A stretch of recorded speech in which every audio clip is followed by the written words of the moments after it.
welcome back to Motorgraph World channel. I'm the race driver and your test driver BK from Korea. Today, as you can see, we have two big brothers together. This is going to be a battle between Korean premium brand and German premium brand. So let's find out who's gonna win this battle.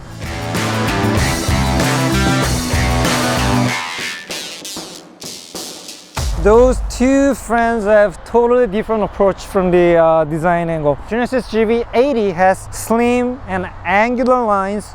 On the other hand, this GLE450 has bulky, round, muscular look. There is a huge, giant Mercedes style logo in the middle of the grille. It's integrated with the front adaptive radar sensor. GV80, on the other hand, has its adaptive sensor at the lower fascia of the bumper. Up on the sensor, there is huge parametric Genesis' own design of the grille.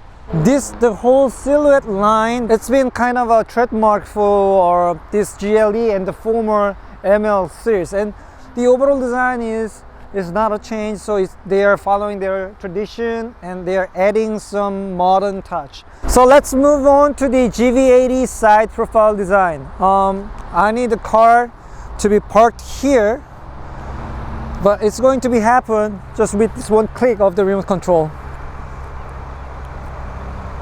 Yeah, this one feels like my real big size toy. The overall silhouette is quite slanted toward the back side, and this car is a little bit longer than GLE, but GLE is way wider and way taller than GV80. It has a very unique character line going horizontally, and there is quite a flat surface connecting to the rear bumper side. Now Genesis has the double stripe or double lines, like headlamps and the brake lamps are divided into two sections. GLE450 also adapted the new trend of the tail lamp design, so now new E-Class, S-Class, or every Mercedes now have a very similar design, the tail lamp, LED tail lamp models. At the downside, GLE uses a lot of the chrome side. Looks fancy, but this GV80 has the black covered lower fascia. This GV80 has Genesis crest shaped muffler tips, and this GLE looks like it has also the dual muffler, but in fact it's fake. The biggest difference between those two is the shape of the trunk boot. This GV80, in case of passengers getting into the third row, they have the cup holder and the small storage area on this side. On the other hand, this GLE455 sitting configuration, it's just going straight till the second row seat back. So in terms of the space, this GLE450 shows a little bit more space and more height. And also, since this car has air suspension, you can lower the rear back end whenever you try to load the very heavy luggages. Just for the rear axle, the loading level goes down. So overall, it has the wider, taller opening of the trunk boot, and also it's more easy to put heavy things into this boot area.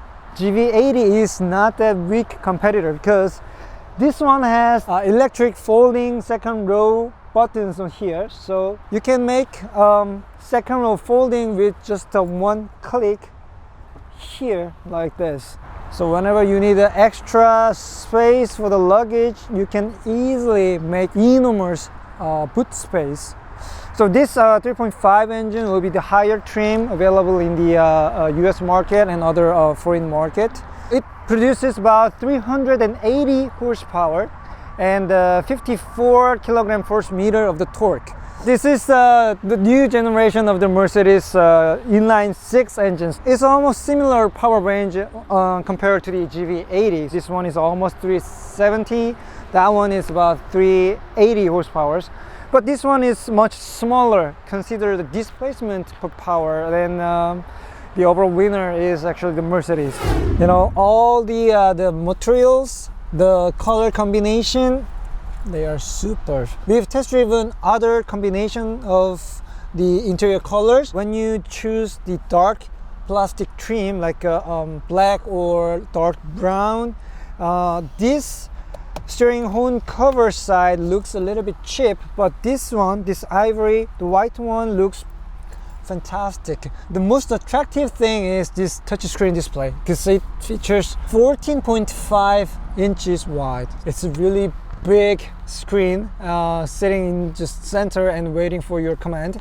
This digital cluster features 3D vision clusters. There is a big sensor located on top of this center display, and it detects the location of your eyes. So without any special 3D glasses or something, just you can feel that this display is shown with 3D, and it has quite good depths of this expression. There is wide open for wood trim across this big center tunnel, and it has this rotary type drive shift dials and another big dial for control this main center screens. Another big display for the climate control. There are two luxurious temperature control bezels. In the middle there is touch screen, heated seat or the seat cooling, heated steering wheel, and there is a special button. Once you click it, it closes up all the window and it purifies the interior air quality. Let's start with this thing, the electric window screen. Wow, what surprised me is the speed gets slower when it reaches the top, so it moves really elegantly. This fully equipped GV80 second row has the ventilated seat. Yeah, the heated seat is a standard, but ventilation is a different story. And you can adjust your own temperature here, so it's a tri-zone climate control system. And I love this feature. You can move the seat back with the electric motor.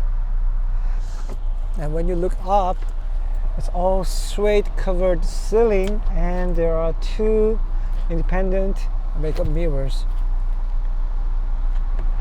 It's so luxurious. This is so GLE style. This 12.3 inch double screen, it looks like it's connected, but there is like bezel in between. And this MBUX, the new OS system for the infotainment system, features lots of functions inside, and there are various ways to configure your own graphic cluster. You can basically change everything on the screen. It's one thing that Mercedes is doing really well compared to other German brand. The new change is this area. Instead of the round air turbine styled air outlets in other sedan lineups, SUV series has this rectangular square shaped four vents, and this looks quite attractive. They look very bold, solid, and tough. This one is, it wobbles a little bit whenever you touch these buttons. I wish they find a solid way to fix this thing up to this dashboard. The interior itself is not that bad at all, but when compared to the GV80, feels like sitting in a classroom. It also has the additional climate control for the second row, and to be specific, this one has the 4-zone climate control, while the Genesis GV80 has a tri-zone climate control. But there is no ventilated seat. It only has the heating seat function. Surprisingly, this GLE450 for Korean market does not have any seat adjustment. There is no additional adjustment for the seat back angle, just one position, and this position is almost like sitting straight up. One thing that I like is there is additional AC vent on this B-pillar side, so there are two vents here and additional two vents on both B-pillar, while the GV80 only has these vents in the central tunnel side. So we will engage the Sport Plus mode, and we're gonna time the standing still to 100 kilometers per hour. So start off, second gear, third gear, 100. First attempt was 5.9 seconds. Second attempt. There's a shock between first gear and second gear. Okay, got a little bit slower. 6.5.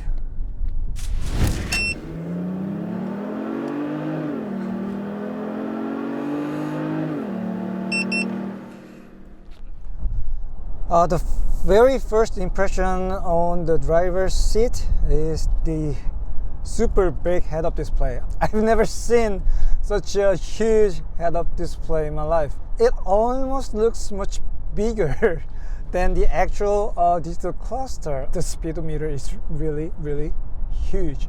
Inline 6 turbo gasoline engine is mated to 9G20 9-speed automatic gearbox. While cruising around this 90 kilometers per hour, the final gear is already engaged in, and you can see that it revs really low during this high-speed cruising. And there is a EQ power charge indicator below the tachometer, and this is mild hybrid cars. While driving on eco drive mode and you release the throttle pedal gently, it turns off the engine like this. So let's switch back to sport mode. No matter what kind of drive mode you're using, even in the comfort or eco mode, when you try to have a rapid acceleration kicked in, it lags a little bit, and downshifting is just average. Okay, the overall the ride quality is soft. It's focused on soft, and eco and comfort, they both modes show almost similar ride quality. But once again, I really don't like these things. This car literally wobbles. It makes a little bit of a yaw change on every bump and hump. It's like driving in a sofa. After the fuel economy trip reset, I've driven more than 10 kilometers, and the average fuel economy is impressive. It's 15.4 kilometer per liter. The average speed was 82. Oh yeah, I'm still driving on first gear, and the throttle response is really gentle and smooth. This is a tricky part, but it just goes on.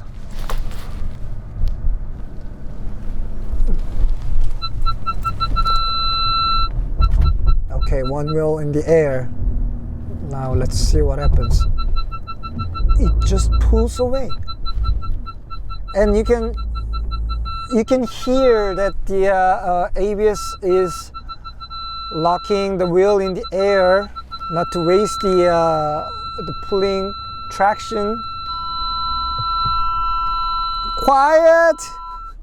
Quiet. This new GLE, it's quite strong, capable off-roader, and it never grounds its belly thanks to its air suspension off-road level. So there is a free driving mode. This is really fun concept, but actually very effective concept. It's hopping the car up and down like this. So on muddy or sandy road, this movement up and down will eventually find additional traction grip in order to make a car start over. It's brilliant, but it's a very funny function. It is also very a brilliant idea. You can literally adjust each wheel's treble. So you can lower the right front, and you can raise up the left rear wheel, so you can adapt the car's suspension treble on dramatic change on the surface area. So this will give you quite, can you feel that? I can raise up the left and lower the right, or maybe going opposite like this. I think this car is one of the real off-road SUV ever made, because those kind of a feature the new Land Rover Defender doesn't have it. Now we're gonna try the curve mode. This is really insane feature on this car based on the air suspension. So once you got engaged into the curve mode on your cluster display, there is CV, curve drive mode, is displayed on.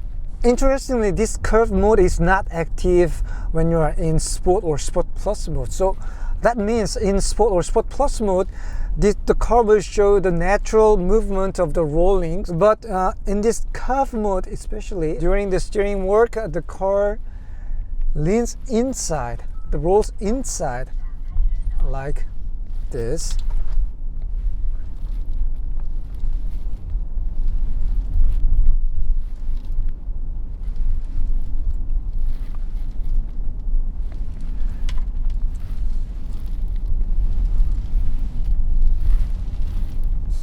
When not in curve mode.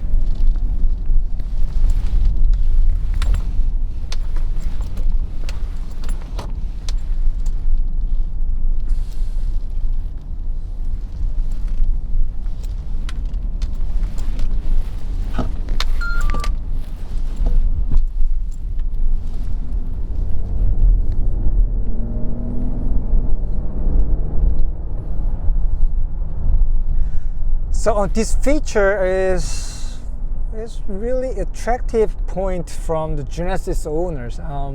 They don't have air suspension and they don't have this active roll control feature as well. Yeah, it gets a little dark outside since the day is very short nowadays in Seoul. Anyway, now I am driving the GV80 3.5 twin turbo engine. Yeah, the history of this engine is not that long. This is newly developed 3.5 liter V6, which is basically derived from the former 3.3 V6 twin turbo engine. They increased the displacement and they increased the horsepower and they increased a little bit of torque. While I was driving the GLE, I thought the car was very soft. But it turned out to be that GV80 is much softer than GLE's air suspension. This car does not have the air suspension. Instead, this car has the adaptive damper system, and there is another camera on front, and which can read out the surface conditions. Once it analyzes the road condition, the damping force is changing according to the surface that the car will soon hit. If you drive on a constant speed, then the overall ride quality is superb in this GV80. Even though it does not have the air suspension, but it absorbs impact from the tarmac quite effectively, and the overall ride comfort is slightly better than GLE. I've driven more than 10 kilometers. There is on-road drive mode and off-road terrain mode. So on the on-road mode, it has 4 different categories, starting from individual, eco, comfort, and sport. But there is no sport plus like Mercedes GLE. But let's be honest, do you really need sport plus on this big giant SUV? Anyway, yeah. And once you get into the terrain mode, there are 3 different modes, like snow mode and sand. So there is no rock crawling mode or water fording mode like Land Rover cars or Land Rover cars offer. But still there is mud and sand mode. And the average consumption is 15.0 or 14.9. Oh, this is a really cool feature, you know. When you apply the turn signal, then it shows blind spot camera display on your cluster. This system is way better than Audi e-tron's the camera system, because in e-tron you really need to turn your head to the left or right in order to see the display, but Genesis system, the Hyundai system, is all shown in the center of your cluster. You really don't need to move your eyeballs a lot around. So guys, please leave your comment below which car looks more attractive to you and which feature is the most attractive thing in each model. So this GV80 is more focused on the on-road high performance power driving, and GLE is more fun car to drive, definitely. Thank you for watching, and I will be coming back to another interesting video next time. Bye bye.